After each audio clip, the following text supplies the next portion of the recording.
On this one. Sorry.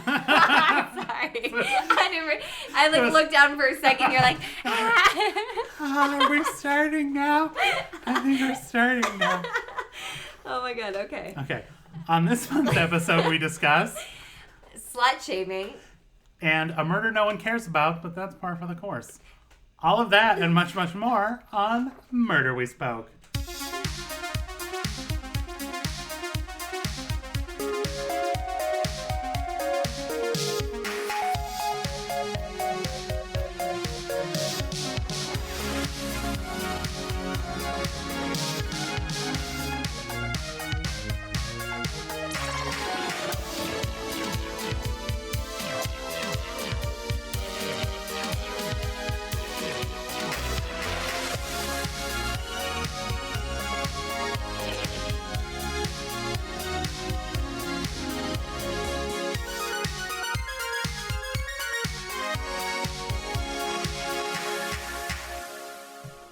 Hey guys, welcome back to the podcast. Woohoo! We are going to discuss Season 5, Episode 17. We're living in Season 5. I'm loving Season 5. Spoiler alert, next episode, Season 5 as well. We're just we can't get out of Season 5 and we don't want to. No. And these are the ones that are being recommended, rightfully so. Exactly, so, that's the thing. Like, technically it's not our fault. We can't stop you guys from recommending Season 5 because it's phenomenal. Yeah. Okay. So, this one is entitled The Sins of Castle Cove. Dun, dun, dun. Before we get into our quick little 20-second recap, that I think it's your turn to do. Okay, because I've done it 5 times and you've done it. I did it last time, and I feel like that's good enough. It's okay, yeah, I'll do it. I bumble more. I'm not good at them. I just want to, I feel like we never introduce ourselves. Okay. I'm Ben, by the way. I'm Marissa. Hi, guys. Hey. We got our schedule, everything all laid out. So the first Friday of every month, we're going to drop a new episode. What we do is we just break down episodes of Murder, She Wrote as recommended by the listeners. You guys. So, yeah, If you guys want to hear us cover an episode, all you got to do is recommend it. Because once people stop recommending episodes, we're done. We're done. And then we're just going to be watching popcorn, or watching it, eating popcorn by ourselves. So yeah, and then we'll just go through it. Coming. Yeah, exactly. We will keep watching it, but we won't podcast about it unless you guys recommend it. Yeah. So, there's that. And again, new episode, we're going to be once a month. Nice leisurely pace. There's no rush. Yeah, no rush There's at no all. rush. We don't need to rush through JB. No, take our time. It's a fine wine. You don't gulp it down. That's what I was about to say. Mm-hmm. It's a marathon, not a sprint, guys. Come Exactly. So first Friday of every month, we're going to drop a new episode. We'll tell you what episode is going to be covered, so you can jump on Netflix. They're all on Netflix. And we'll only be done with the podcast once a month. How many episodes are there? As long as people don't recommend like the bottom barrel episodes. We'll be going on for like 40 years. Yeah, guys. Who knows? So just wanted to say hi, guys, because I feel like we just jump right into it. We never introduce ourselves. We just get really excited about the intro. We do. Very excited. We put a lot of planning into that for no reason. Yeah. And JoelBnew.com, the guy who wrote the Cabot Cove EP, the new one called Goodbye Charlie is out now. So JoelBnew.com, go there. It'll all link you right to there, direct you to there. But so the second one, I think he's doing 5 total. So the second one, check it out. Based on the book titles of J.B. Fletcher, it's amazing. So good. Gold. Okay, one more thing before we begin the episode. There are 2 ways to help the show. So go leave us a good review on iTunes. That's a very good way to do it. Helps other people find us. I love you forever. And it validates us. And we need validation. That's why we do this. It'll be your mitzvah for the day. Yes, exactly. Or you can also go to prettylittlepodcasters.com. I'm prettylittlepodcasters.com. Let me enunciate just so you guys know. Yeah. Prettylittlepodcasters.com. Pretty, as in like me. Mm-hmm. Little, also like me. And podcaster, again, like me. So go there and you go to the donate/shop page. You can just donate a couple bucks to help keep the lights on here at podcasting headquarters. Or you can even go to our Redbubble store and buy super cool stuff with our awesome logo on it. And then you get something in return for it. And then you get a little something. So fucking cool. And they're so cool. And there's even, we got one up now that's got a nice little quote from J.B. Fletch on it. Her, I could be wrong, but frankly, I doubt it. Which is amazing. Which is like, if J.B. Fletcher was a quote, like that quote personified is J.B. Fletcher. Yeah. So And you can get that, like, yeah, that thing's my favorite. I love that. I just ordered a travel mug. It's supposed to get here on Monday, so I'm super excited about that. Yeah, I got a mug on the way. I got some stickers on the way. I'm very excited. Yeah, and you guys, you'll look cool as fuck carrying... It's like one of a kind, honestly. Exactly. Because it's like a hand-drawn, like, JB Fletch. Or, like, we designed everything, aka Ben, but, like, still. Come on. It's cool. Come on. No one else. You can't just find this at, like, Target. No, exactly. These are people are gonna be like, where did you get that? They're gonna lose their minds. Yeah, you'll be super popular. We're doing you a favor. Yeah, we're doing you a favor. That's how we're gonna look at it. Okay, so that is it. Now we will jump into this episode. The Sins of Castle Cove originally aired April 9th, 1989. So Marissa, we're gonna do a 20-second recap. We're gonna give Marissa 20 seconds to tell us what this episode was about. Before we break it down in further detail, are you ready? I'm ready. Okay, go. Okay, so it takes place in Cabot Cove. Someone who used to live there wrote a book about everything, gossip, juiciness. Then someone in the book, character, real life person, dies. Then they solve it based off kind of what's on the book and juicy gossip. Obviously, Jessica solves it and done. 19 seconds? Yeah. Cool. Okay. Killed it. That's why you do it. Yeah. That's why you do it. There you go. That's what this fucking show is about. I can't guess any of the movies in any of our games, but I can. You can summarize something. You can break down a plot in 20 seconds like nobody's business. Okay. So first of all, I think we have to address that this is our first Sheriff Metzger episode. Yes. Like all the other Cabot Cove episodes we've done have been with Derpy 101. Derpy Derp version 1.1. Yeah. Yeah. What was his name? Though? Sheriff they mentioned it. Tupper. Sheriff Tupper. As in where? You look at me, I was like, you looked at me like I made that up, but that's his name. But I mean, like, he had a first name that they called him, like, because they even mentioned Amos? Amos! Shit, yes, as in famous. Can't remember Sydney on a... Anyway. Yeah. Listen to our other show and you'll get it. Yeah. Okay. It's just us trying to remember a name for 20 minutes and nothing happens, but Amos Tupper pulled up immediately. Okay. Anyway, so the great Tom Bosley. Yeah, it was very cute. Yeah. Played him, and now we have, oh God, I can't remember this guy's name. Haggerty, I think his name is. Anyway, I don't know. So, this is the first time we've ever seen him. Little backstory. Tom Bosley left at the end of season 5. At the beginning of this season, in one of the episodes, I'm pretty sure it's even a recommended one because it's in season 5, so obviously people are recommending it like crazy. Where there's a quick little line of dialogue where our dear Amos Tupper just retired and went to live in Kentucky with his sister. Aww. So, like, he didn't get, like, a farewell episode, which is kind of sad.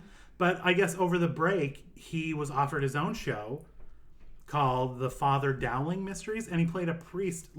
Here. Oh, my goodness. So he got that. So he started that in the same year that season 5 started. So that's why he left the show, because he got his own old people solving crimes show. Yeah, exactly. But I want to read you, because I had never heard of it. It was on for 3 seasons, so it was fairly short-lived. But I want to read you the description of the show from IMDb. An amiable, inquisitive Chicago priest moonlights as a detective and is assisted by a rather worldly, lock-picking nun. That sounds fucking incredible. Doesn't that sound like a great show? Like, where can I find it? I looked on Amazon. I was like, we need to watch some of this show because this sounds pretty great. A fucking nun priest. A lock-picking nun. Like, he's a priest who moonlights as a detective in Chicago. And she breaks in. And she's a worldly lock-picking nun. Yeah. And I looked, like, at the pictures on, like, Amazon and stuff, at the DVD covers, and she looks just like Anna Chlumsky from Veep. Okay.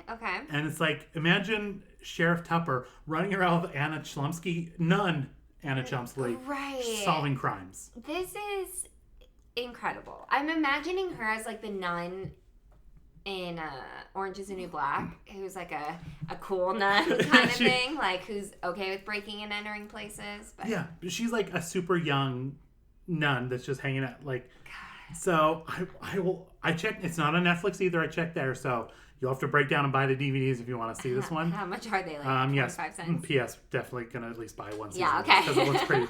Because I feel like I have to see this show. I mean, we have to follow Amos now. We have to follow Amos.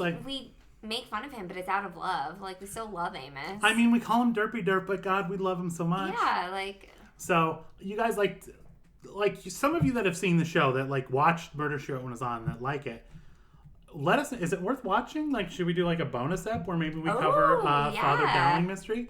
Oh, just the name. The Father, yeah, exactly. Oh, God, it's like, So, let us know, you guys, if it's worth it. And if so, like... Yeah, maybe we'll do it. Yeah. So, heads up. Okay, cool. Okay. My chair, like, really... Yeah, that just decided to sink. Yeah. So, anyway. So, that was the first thing. So, it's our first Sheriff Metzger. He's a retired... His backstory is he's a cop from New York. Him and his wife moved out to Maine so they could live a quieter life. Little did he know, Murder surprise, Central. Surprise. It's like, yeah, do your homework maybe before you move to Cabot, Cove, you know you're moving to J.B. Fletch's hometown. Yeah, Murder, it's season 5 by the time you get there, so there's been like a pretty full handful of murders. Exactly. So, a pretty full handful is the thing I just said. Yeah. Anyway. Okay. So, we start off with like the best thing you could see on a Murder, She Wrote episode. It's set in Loretta's beauty shop. Which, the last time we saw this... Yeah, again, we jump around, but this is only like, what, our 16th episode, but we're well acquainted with these ladies. We already love these ladies. Sunday is for Beverly. If it's Thursday, it must be Beverly. That's it. Like, that was still one of my fucking favorite episodes, just because of the girls.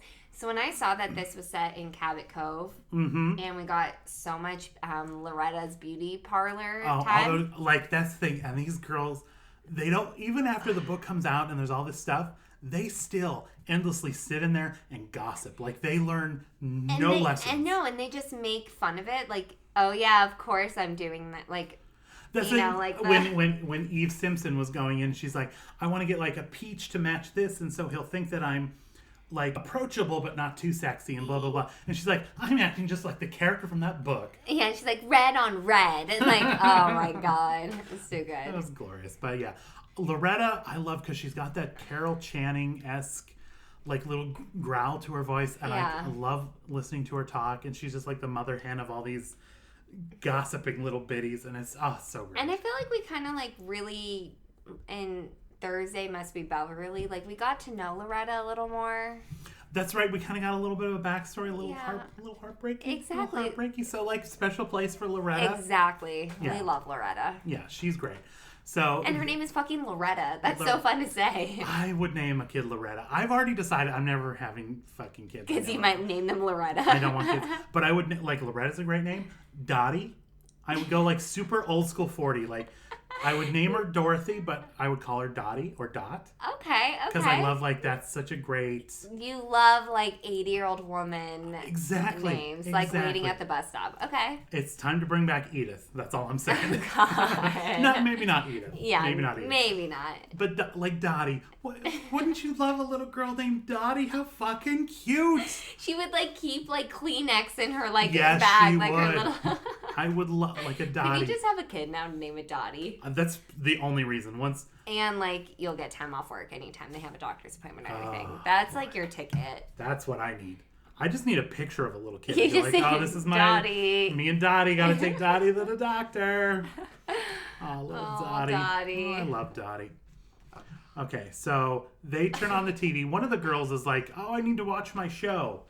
I don't know. Yeah. So Whatever. They turn on the TV and get... I don't know if it's supposed to be like a Today Show type deal. Yeah, just... Like a nationally... Yeah, because they made a thing like, oh, no, this is network. This isn't...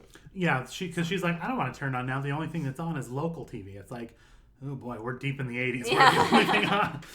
It's like there's not 1,000 channels. This is... Ugh. Those were dark days, everybody. Yeah. Those were dark. This was pre-Netflix. This episode aired still before I was born. Yeah. And we're in season 5, so... This is the Dark Ages. The Dark Ages. Where these women have to go to the beauty parlor every day. They're there every day. Oh, of course. Just to chat and gossip and stuff. So Loretta's probably like fucking cleaning house. Oh, like she does like a little nail polish, like a little little like curlers. style little hair, like. And we all know 50-year-old women, they all cut their hair off. There's not much to do with that. Like, no, that's the thing. They They just come there to talk, but then they kind of have to pay Loretta because. But they're all rich old white women. Like, they just have money to blow. That's true. Like, they're there in the middle of the day. They're not at a job. No. Well, I mean, maybe because some of them are like poor old Miriam Harwood, where their husband just seems like a monster and probably wouldn't let him get a job. So. Yeah. I mean, we can talk about Miriam. That was, like, the most, like, misogynist. Like, everything was, like, very purposeful, but... There was, but his quote to her, or no, it was his, because when Miriam's at home and her drunk ass husband comes in, she hides the book the Sins of Castle Cove that she was reading. And then he finds it, and she's just like, oh, I guess when I was getting something, I put it in there. Oh, silly me. Right. Just a silly lady brain. I don't remember where things go. Oh, dear. And so he picks it up and looks at it. She's like, you wouldn't like it. A woman wrote it. And then he agrees. He's like, oh, you're, like, I don't know, something. At first, before he went into the fridge, he's like, there better be a cold beer in here. And then after, he's like, well, like, after he threw the book, like, dinner better be ready soon, and, like, smacks her on the ass a few times. But not, like, a sexy, like, hey, baby. Like, no, like a super rapey. Yeah, like fucking woman, like, give me my cold beer, my shit. And she was like, oh, God.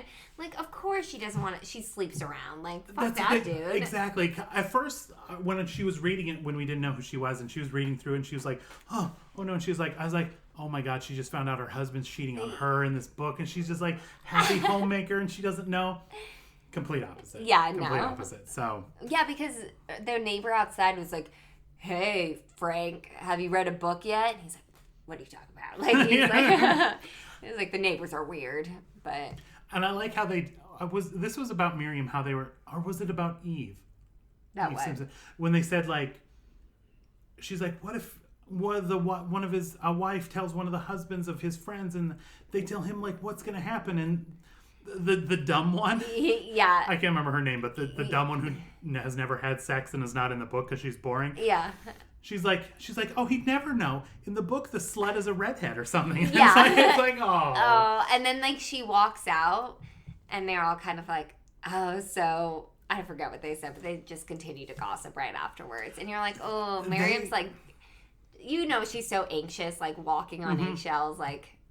Man. Yeah, and the whole time they had this thing going on, even in the midst of it, they still showed up to the Lorettas. They still gossiped nonstop, and like are very like high and mighty. They're kind of like the Real Housewives. Oh yeah, that I love because they're sitting there gossiping, and JB even used this later on. They're like sitting there gossiping and talking, and poor Corinne, the girl, is sitting there doing their nails and stuff, just like she doesn't exist. Yeah, and even because JB's like talking to E17, she's like, I don't know where Loretta was or whatever. She's like, I was there getting my nails done and I was talking to so-and-so. And so we're the only two people that would know. And JB's like, you said you were getting your nails done. And she's like, who was doing your nails? Oh, Corinne, of course. Like, and JB had to remind her that Corinne is a human being. Yeah, like with obviously. ears and thoughts and feelings. Like, there is a human being like, inside that thing doing your nails, you understand? Yeah, like, of course Corinne was gonna like rat them all out because that's the thing. Like after that, like because at first I was like, oh, "Fucking Corinne," like mind your business, Corinne. Like don't be going all Brandy Glanville on these poor girls. Yeah, like, exactly. Like just kind of let them talk, but it kind of was very Real Housewives-esque. I know you don't watch New Jersey, but season 1 when Danielle's book came, or like the book her ex-husband wrote. I did watch season 1. Okay. I vaguely remember, but and yes. like they all like because. In Murder, She Wrote, they all went to the bookstore. They got the book together. Real Housewives, you see them all reading it, like, different signs. They, like bought it on fucking eBay or something, yeah, right? Exactly. So, and then, you know, everything erupted, and the whole story was centered around this book, you know? So, yeah, it does mirror very closely. Yeah, so very Real Housewives, because, yeah, I just love that JB had to remind them that the woman who does your nails is a person. They're I just thought that was the great. 80-year-old Real Housewives of Cabot Cove. They are 100%, which is why you throw this a spinoff of the Ladies of Loretta. I'm honestly surprised.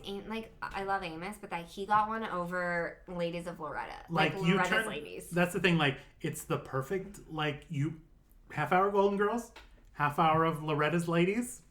Fantastic. Exactly. Mm-hmm. Like, I don't know why that didn't happen. Like, this show, like, should have gotten so many spin-offs. Like, it got The Law and Harry McGraw, which I think we'll get to eventually. So, but it had, like, little spin-offs. But like you had gold sitting underneath. Yeah. Like, these ladies are fantastic. Just, missed that. Speaking of when they're outside the bookstore, we spotted a Seinfeld connection. Yes. Which is super great. Sitting outside, like, and there's that long line of people waiting to buy The Sins of Castle Cove. And Ruthie, the cashier from Seinfeld, is one of the women at the front of the line. Yes. And then even when they're in the store, she's like in the background. So she's just like... I feel like they've had a few Seinfeld people on. They've had everybody on. Yeah. But this one I was just like, because I looked up, she did like extra work in Golden Girls. She's just like the most famous extra of all time, apparently. Because she's like, she just lucked out and is like got to be on every episode of Seinfeld practically. Oh, okay. Exactly.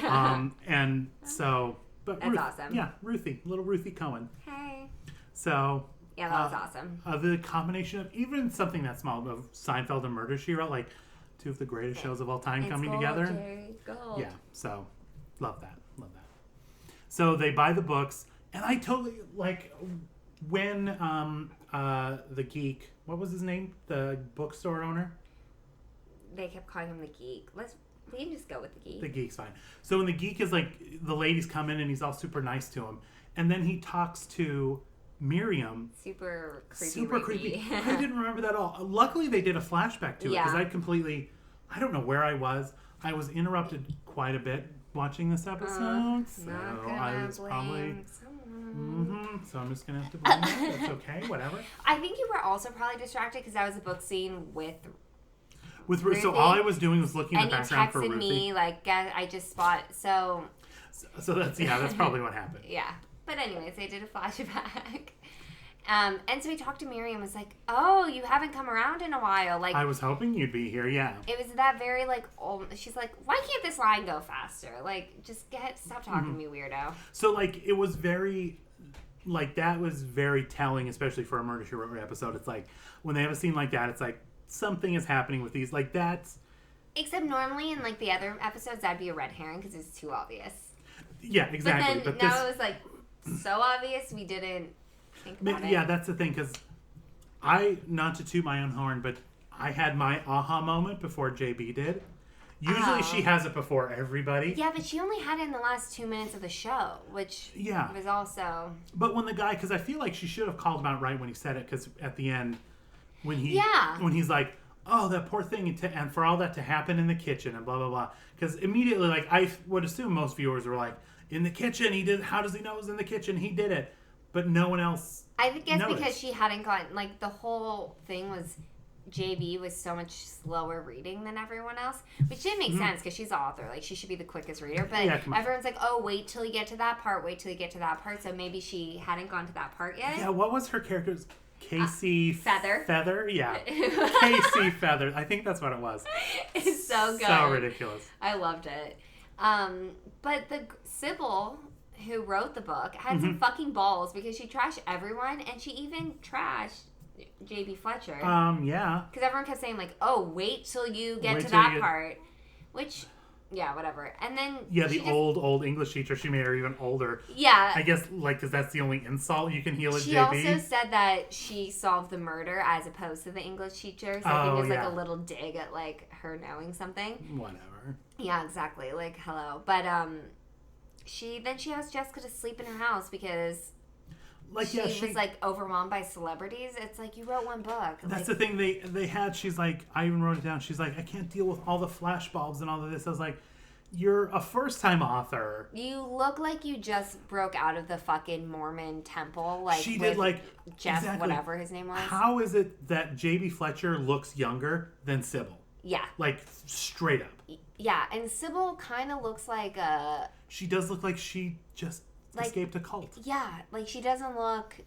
She's wearing like button. You would find her in the Kimmy Schmidt bunker. She is a Kimmy Schmidt like mole woman. They're the mole. She is full on a mole woman. She's dressed exactly like that. She's the mole woman that wants to go back in the bunker. Yeah. That has they stole that style. They ripped it directly from Sybil. That's amazing. She is the mole. She is okay. So mole woman Sybil. Yeah. She comes back. It seemed to me like she came back to Cabot Cove just to get some juice to write a sequel. Right, which makes no sense to me because, well, do you have to be there to talk? Can't your friend, like, can't Corinne take notes? Exactly, like she's calling you like, I know how phones worked in 1989, and you could call, I mean, although, to be fair, long distance was a killer. Oh, okay. So, calling Maine to New York, they're young kids, like, even though she's like a multi-millionaire bestseller now. Yeah, who's so famous. Yeah, but she could pay. And I do love, speaking of which, I love how throughout this episode, JB's like, oh, I'm going to research my book. I'm going to make sure I have all my facts straight. Like, just, again, passive-aggressive digs at this bitch. She's not going to come out and say, like, how fucking dare you? No, because JB's a lady. Oh, she's a classy lady. So she's passive-aggressive, she's the Lisa Vanderpump. Yeah, she's the Lisa Vanderpump. She's going to, like, ask you, like, oh, how long did the affair go on when you were with your husband? Like, she's going to ask you that, like, sincerely, but... like, just with a hint of... like, you know. Just it's enough. Just us, darling. At a table full of people and cameras and then... Yeah, exactly. Yeah, she's going to Lisa Vanderpump it and do it... in the best way possible. It's only a compliment. Yeah. Only a compliment. Exactly. So, it's all... I don't know why it's all tying into the Real Housewives. Because it's Cabot Cove and the women there, they're all white women, just like the Real Housewives are. That's the thing. It's okay. If a murder happened on the Real Housewives, it would look just like this episode. Absolutely. So... The clues would be found in one of the many books on etiquette these women have written. Yeah, it's not our fault that the stars align this way. Okay, so I think are we to the murder yet? Well, basically, like in there, one of the things was Miriam was sleeping around. Oh yeah, they do set up a lot of this and she stuff. was killed in the book. Yeah, because Miriam, I actually thought this was really good. I like that she killed Miriam in the book and everything. Because Sybil lived with her grandma. I can't remember whatever tragic thing happened to her parents. She lived with her grandma, and her grandma passed away when she was 16 and left everything to Sybil. But Miriam, who worked for like social services, was like, "You're only 16. You have to go to a foster home. Wouldn't let her stay there." And so she was pissed at Miriam for not letting a 16-year-old live by herself. And then she was like mad at Jessica because she was her English teacher and was like correcting her, and she was in her class when her grandma died or something like. Yeah, and that's the thing. Like, even JB at the beginning was like, "Well, I'm like," she said you were like one of her biggest literary heroes, and she's like, "Well, I'm also one of her biggest critics." Yeah, like JB was not messing around. Sorry, real quick, I was thinking that everyone was freaking out, like, "Oh my God, they're gonna know it's us. They know about the affair," but. Not only was the slut a redhead, you could be like, yeah, but this person also died. Hello, I'm here. Yeah. Like, it just... Obviously, there was ends to these stories. Anyway, okay. Yeah, so Miriam died in the book, and then... with a lamp in the living room. Mm-hmm. And then, again, there was a subtle little dig from JB. I don't know if you know where she's like... when the crime actually happens, because she was actually killed in the kitchen with a frying pan, and the prints were wiped from the frying pan. And JB's like, why, if it was the husband, would he wipe his prints? It doesn't make sense. His prints are on everything. Yeah. Wiping it down is a weird thing to do. She's like, she's like, even in the book, that was a plot hole in the book too, that they wiped out. It was just like a little dig at nobody, like, yeah, didn't do much fucking research on this one. Yeah, like, hello, I'm the crime author here. Fuck you, Sybil. What kind of name is fucking Sybil? Me name Jessica. Mm-hmm. So yeah, Jessica just nice little subtle passive aggressive digs. Even when no one's around, she's just like, just to the sheriff, to whoever will listen, just you know, just poking the bear, and I love it. It's fantastic. Yeah. So Miriam is killed. No one fucking cares, by the way. No one cares, even when like. It's so sad when these things happen. It was brutal because all the women in the shop don't really care. No, they were just down for some gossip. Oh, that's as long as it results in gossip, they don't care. And even when they found the husband, so we like see the wife dead on the floor. Smash cut 2. We find the husband drunk in his truck. Like he's suspect number 1. He has got to be the murderer. And then when they get there, they play this dirty, like this. Oh, he's drunk in his truck. Oh boy. Wait, two things. First of all, I like how they still have a derpy derp cop who. Did he have a speech impediment? Did he have an accent? Did he have a stroke? I don't know, but... Which one, the deputy or the sheriff? Because the deputy, I do think the was... deputy. He's, like, dialed back, for sure. Right? Like, he's like, I couldn't even fucking understand him half the time. And he's like, well, we know it's Noah. And they're like, how? And he's like, it was in the book. And it's like, you don't read? It's what like, are you talking about? Yeah, exactly. Like, this... But I couldn't understand whether it was an this accent, was if it was something. I think he was trying... I think this was this actor's attempt at a Maine accent. Because when he came to the door, he's like, hello, Miss Fletch. Like, he was... Yeah. He was trying to do a Maine accent, but it... It came out as I thought he, like, had, like, part of, like, his palate removed or something. Yeah, it did not... His Maine accent was not great.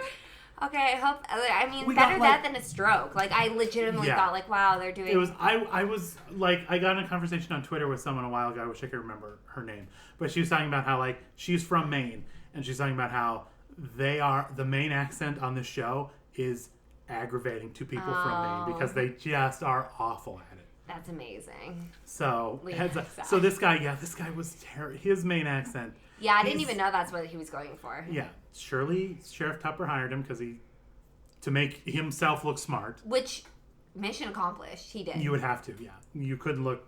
Hopefully you wouldn't look dumber than that. No. Who's like thinking that a book was predicting him... Oh, yeah, and whatever. like Jessica hadn't even finished the book yet. We know he hadn't finished the book. Obviously. Derpy derp. Okay. Obviously. And then... So Sheriff Metzger is like, okay, arrests the guy, the husband, because they're sure it's him. Right. I mean, he is suspect number one. They got into a fight.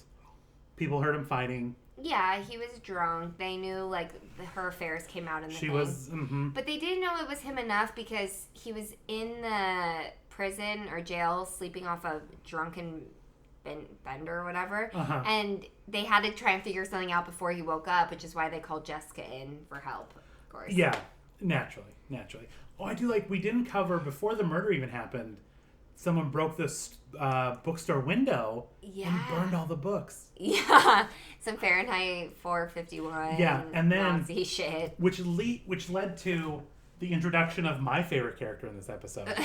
As much as I love Loretta's ladies, I love the butcher's mom even more. Yeah, which they also made a reference to. One of Loretta's ladies supposedly was having an affair with the butcher before, and in the book, Eve. I think that was our good friend Eve Simpson. Eve, yeah. So they're like, oh, she broke it up because of the mom, and she's like, I'm not gonna like dignify that question with an answer, but his mom is crazy. Yeah. And then like the next scene is his fucking insane mom. I love it because he's standing at the window, like the butcher shop is like right next to the bookstore or whatever. So he's over there talking to the geek from the bookstore, and then JB like walks up and is like, what happened here? And then she's like, who's this floozy? Yeah. Is this another one of my son's floozies? What you want, bitch? Like, and she just goes off and she's like, first of all, and Jessica like was very like calm, like, oh, like crazy bitch, party of one. Yeah, and the mom's just like ripping into her, and he's like, no, this is a customer. This is Mrs. Fletcher. You know, the woman who's written 1,000 crime novels and solved as many murders? Exactly. And it sounds like you know who she is. You know, she's like, P.S. And by the way, Mom, she's the same age as you. That actress and JB are the same age. I kept thinking because the butcher was supposed to be sleeping with all these people, like, no one would want to sleep with him because this dude's a fucking wet blanket. With a mother like that who's still that overbearing in his life, you know that dude is like a wet blanket. Like, no girl would be chasing after him. Sorry. I kind of had the mom pegged for doing something. I feel like she was that involved as like, okay. Yeah, and she seemed fucking insane. Yeah, when they came up from the basement and they had like the baseball bat with the glass in it and the jacket, I was like, okay, mom's this is definitely mom. Yeah. For sure. And it was. And it absolutely was. I love the old town, like the small town thing where she broke this thing, like burned a bunch of books, and then...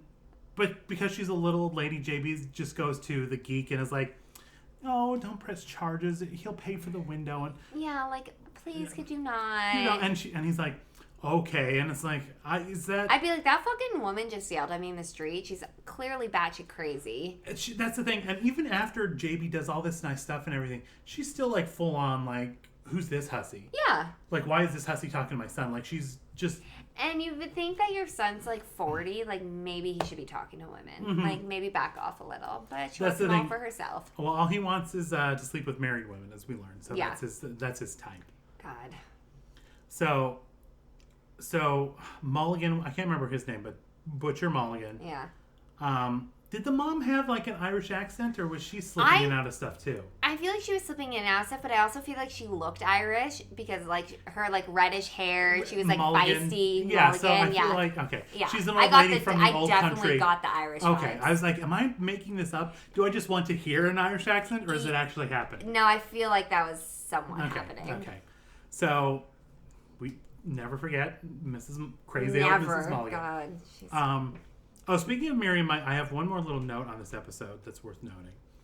Rosanna Huffman, who played Miriam, was married to the Murder, She Wrote co-creator, Richard Levisons, and she did like a shit ton of small roles on the show, and she was like in true Murder, She Wrote fashion, was a different character each time. Oh, that's awesome though. So yeah, so she's married to the co-creator who like I guess died like halfway through the series, which is sad. But so like now time.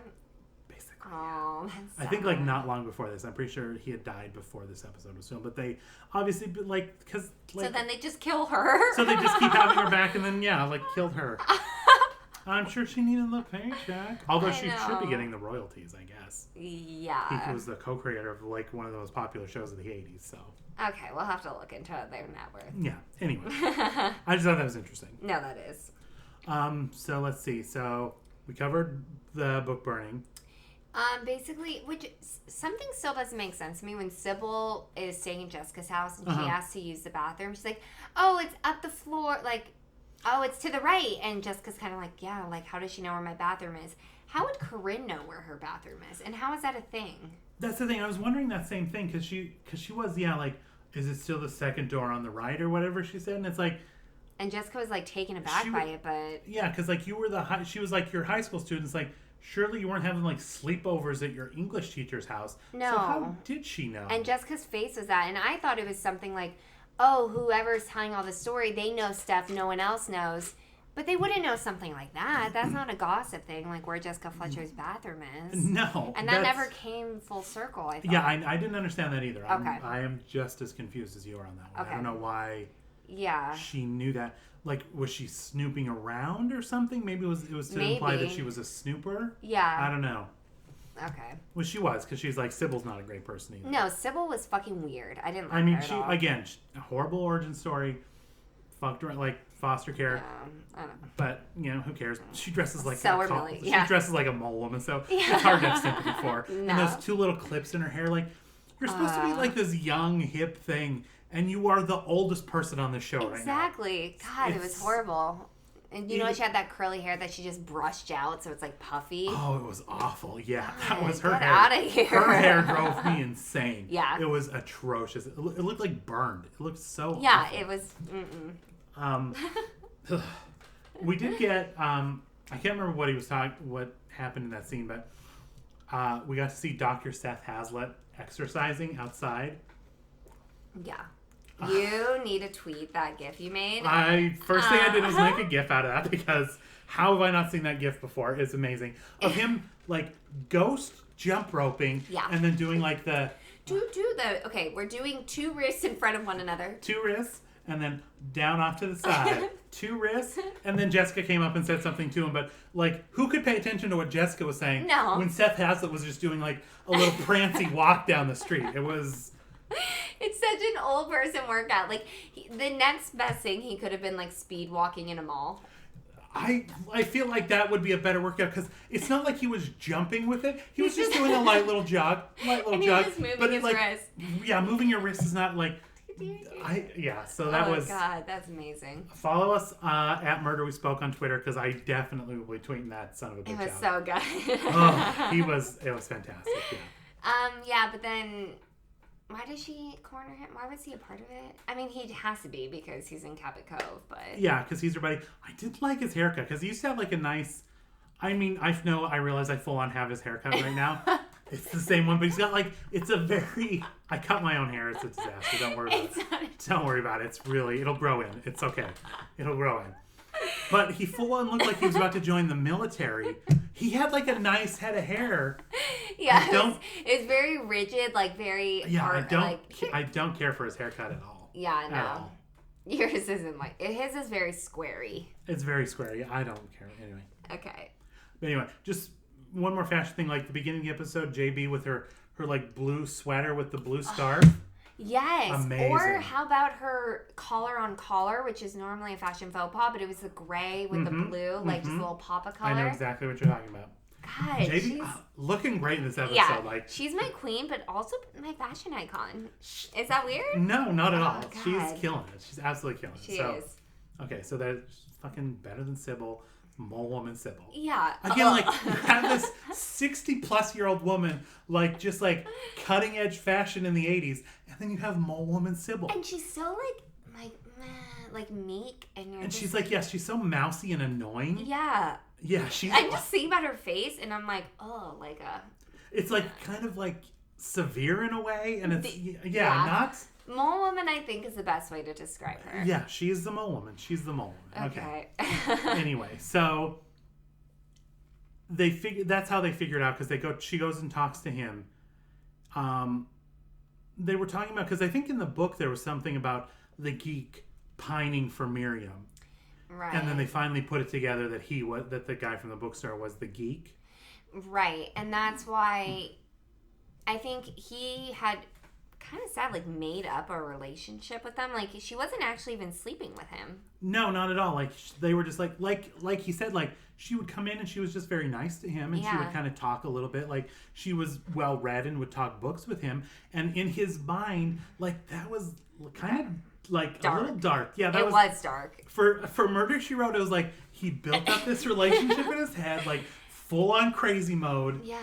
Like real life crazy. Like that's a little too real, frankly. That's why it's so dark, because it's a little too real. And then they like also showed like the flashback of Miriam so excited to get the book. Like, I love romantic novels, and you see this like big grin and you're like, oh, sweetheart. Mm-hmm. Like, and she didn't do anything wrong. Not that if she had slept with him that would like give him any motive, but the fact that like she was nice to a loner and therefore he became obsessed with her and like killed her because like then he read in fucking Sybil's book that people referred to him, he was the geek, and that it wasn't a real relationship, like, and so like and so he just kind of cracked at that it was... Also, wouldn't that be the book would be classified under fiction, like if I guess he's not like the most lucid person, but I was kind of like, shouldn't he just like, oh, come on.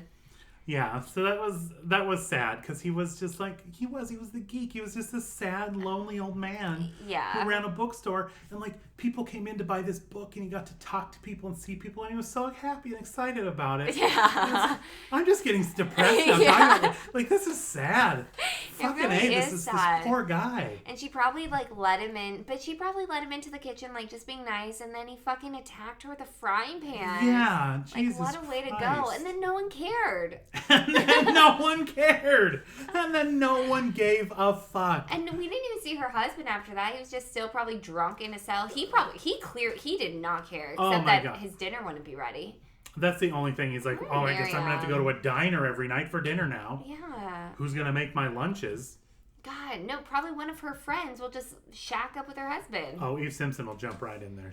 I feel so bad Eve Simpson, yeah. She lives under trees, if you know what I'm saying. Yes, she does. She does that red on red polish. Mm-hmm. Just saying.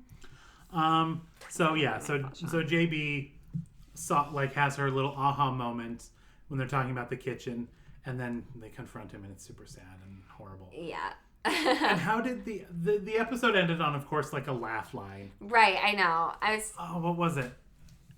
We might not have just watched this episode today. Because afterwards, Sybil isn't staying with Jessica anymore because she got invited to Hollywood to do a screenplay of Castle Cove. And then Eve was like, well, they're like, I wonder who's going to play us. And she's like, I just hope, like, Robert Redford is. Yeah, I just hope I end up with Robert Redford. And then it's like, ah. But then the other one's like, I love Meryl Streep. And it was just so funny, like, who they all wanted to play Like, yeah, them. there was all these, like, nice references, all of which are still relevant today. Like, Yeah. there wasn't a single one I didn't get. Well, that's why I was kind of like, wait, when was this? And, like, yeah, like, I got all the those references. names are still, like, movie stars today. It's Yeah. super weird. And then that was the whole laugh track, basically. Mm-hmm. So yeah, that's that. So yeah. It was a real good one. Was it the dumb one that was like, I want to be played by Meryl Streep too? Was she the Yeah. one who said that? Well, because that was, who was that? The one who bought, she was the one who bought all the books. And she was like driving them to her relatives. And Yeah. JB's like, bitch, you're not even in the book. Yeah. She's like, I don't care. Yeah. I was like, okay, stupid. I loved it. And she like waved out the window. Like, She's like, bye. Yeah. It's like, okay, you're as delusional as the geek who killed somebody in this episode. Like, you are definitely the next murderer, you crazy person. But I love a good, funny, stupid person. I mean, She is like, yeah, she is like, I get a lot of Delta Burke from her. I don't know, you don't get it. no. Designing women, but I get so much Delta Burke from her. She sounds like a Delta Burke. Like a Delta Burke, and I love Yeah. it. I have a couple notes. I just want to make sure I got them all. MVP quote from my MVP, Mrs. Mulligan. Yes. When she confessed to the thing and why she burned the books, her reasoning, and I quote, "Who'd want to buy sausages from a man that played around with married women?" Oh, girl, Love yes. that quote. Also, I think, is it the new president, Taiwan? What's the Taiwanese? Oh, yeah, I think she's the president. Yeah, I don't know if it's termed the Yeah. president, but they asked her something about why she wasn't married, and she said, "Why pay for the whole pig when all you want is a sausage or something?" Mm-hmm. And I was like, yes, Yeah. queen, yes, Love it. It's amazing. Anyway, sausage reminded me of that. Sausage. Clearly. And there's one more quote from early in the episode that Amos said. Not Amos. Seth. Yeah, amen. Never forget Amos. We'll go back. We'll see. We'll Yeah. see. On this podcast, we'll see Amos. Yeah. No worries. But when he went to go get the book and the geek is like, that'll be $18.95, his retort was, I remember when you could buy a whole set of encyclopedias for $15 and still have enough left over for a seafood dinner and a picture show. Yes. I just like... You're not aging yourself at all. No. Like, yeah, just give me old man. Just shower me with your old man thoughts. I loved it. Oh, God, that was great. Let's see. So I think that's about it. All that's left. It's a game, but yeah. I was just thinking real quick, a quote from Sybil that just shows how delusional she was when she hugged Jessica and she's like, I'm so glad to be back in Castle Cove. And Jessica's like, Cabot Cove, Sybil. We live in Cabot Cove. Yeah. I'm like, fucking mole woman's been out of the... Exactly. The mole woman thinks she's living in Castle Cove. That's fucking mole woman. I can't stand that mole woman. She's the worst. Okay. So this game we're going to play. I am going to give our own Marissa the IMDb synopsis of an episode of Murder, She Wrote. And then I'm going to give her 3 episode titles, and she has to tell me which is the actual title of the episode. Okay. All right. Are you ready? Ready as I'll ever be. 2 Soviet ballet dancers on tour in the States are wanted following the murder of a man backstage during their debut performance. Is this episode called Death Takes a Curtain Call, Death Bows Out, or Death's Encore? A. Death Takes a Curtain Call. It is, yes. Woo! Okay. 1 for 1. Let's One just for stop one. now. 4 more to go. Okay. You can do it. You're going to sail through these. Okay. Jessica is suspicious when the appearance of the ghost of a long-dead witch burned at the stake coincides with the release of a book on the very subject. Is this episode called Hocus Pocus, Salem's Revenge, or Fire Burn, Cauldron Bubble? Will you repeat B and C? Salem's Revenge, or Fire Burn, Cauldron Bubble. I'm just going to go with C. It is C. Yes! 2 for 2. I know. Running the table. Okay, keep it going. Keep it going. The pervasive stench of death looms over Jessica and Seth's visit to his cousin's South Carolina plantation. I love that Seth has a cousin who straight up owns a plantation. I was just about to say, okay, let's see where this title goes. Is this a flashback episode that takes place in 1875? Because it better Mayhaps, be. yeah. Because it better be if someone's owning a plantation. Shit, dude. Okay. Is this called Cotton Pickin' Murder, Rotten Death, or The Scent of Murder? I'm going to go with C because I hope to God it's not A. It is C. Okay. The Scent of Murder. Okay. Which means you picked A. Let's not. Like, Cotton Pickin' Murder is honestly the best. It might be. That would be a name, but I was just like, okay. I like to think in the writer's room, they're like, can we call this episode Cotton Pickin' Murder? And they're like, Donnie, we want to. We love your idea. But it's 89 now. We're past that. It's 1989, not 1889, so we can't. But in this room, we all applaud you. We love it. Like, standing ovation. We're buying you lunch today. Yeah, lunch is on us. God bless you, but we can't. We That's can't. Amazing. Okay, 3 for 3. You got 2 more. You can do Okay. it. You can do it. You can do it. You can do it. Okay. Michael Haggerty needs Jessica's help when he tries to prevent his estranged daughter's engagement to a man who is later found dead. Is this called Sticks and Stones, Broken Bones? Sugar and Spice, Malice and Vice? Or Father of the Bereaved? I feel like C's the red herring. So, repeat. Repeat the first 2? Will you repeat all of them one more Okay. time? Sticks and Stones, Broken Bones? Or Sugar and Spice, Malice and Vice? Or Father of the Bereaved? C. Oh. No. B. B. It is B. Okay, It is B. damn it. I should have gone with my first instinct. Sugar and Spice, But Malice and Vice. I got it halfway because I said before you said it, but I still got it narrowed down to 2. Okay. Not a complete fail. You're still doing very well. Oh my gosh. Okay, last one. Okay. Last one. And this one, like, I did at the last minute, so all the names are terrible. So, Jessica and her nephew get more than they expected while staying at a posh New York hotel managed by Grady's old fraternity buddy. Fuck Grady, by the way. Exactly. Okay. Yeah. Well, obviously, we all, fuck Grady. We all hate Grady. Is this episode called Doom with a View, Hotel Havoc, or Death's Deep Sleep? Okay, you said all these names are terrible, but this is like the hardest one yet. I thought they were all, oh, Jesus. I was like, I'm running on empty right now, so I just wrote. Okay, repeat them one more time. Okay. Doom with a View, Hotel Havoc, Death's Deep Sleep. C?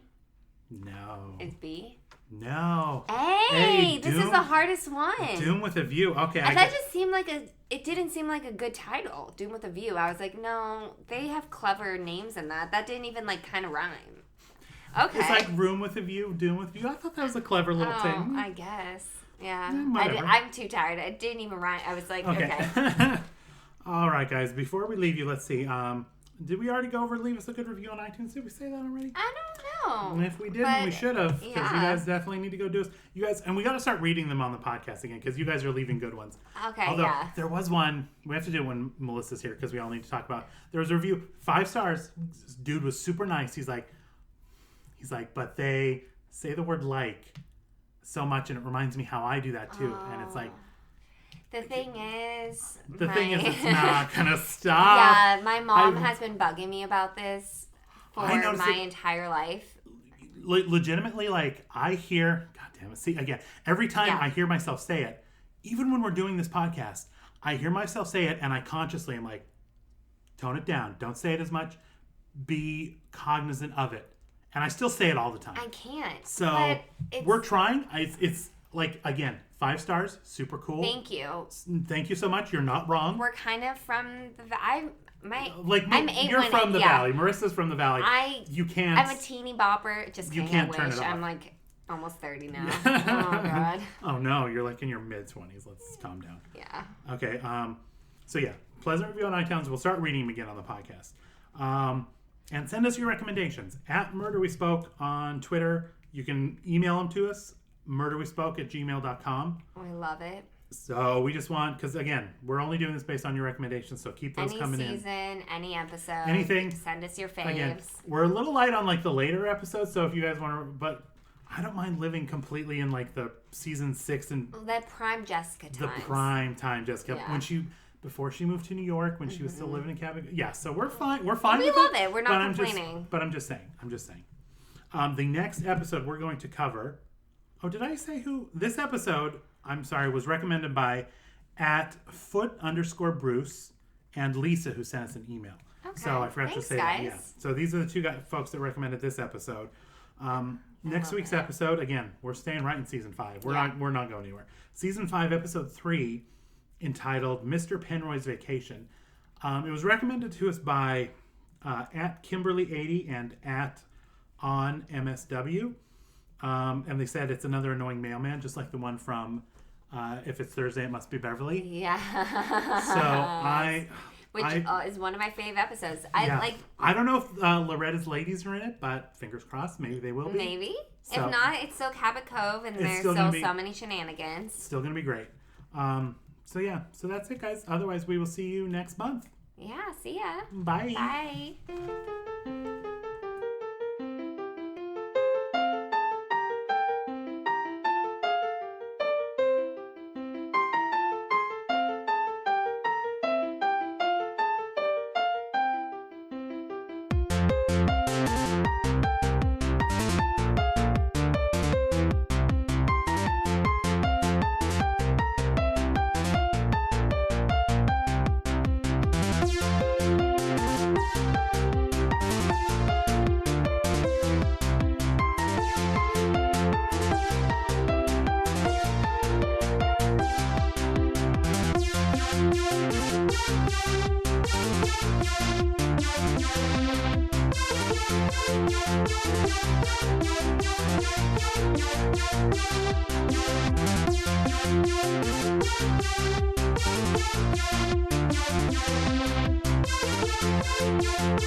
Thank you.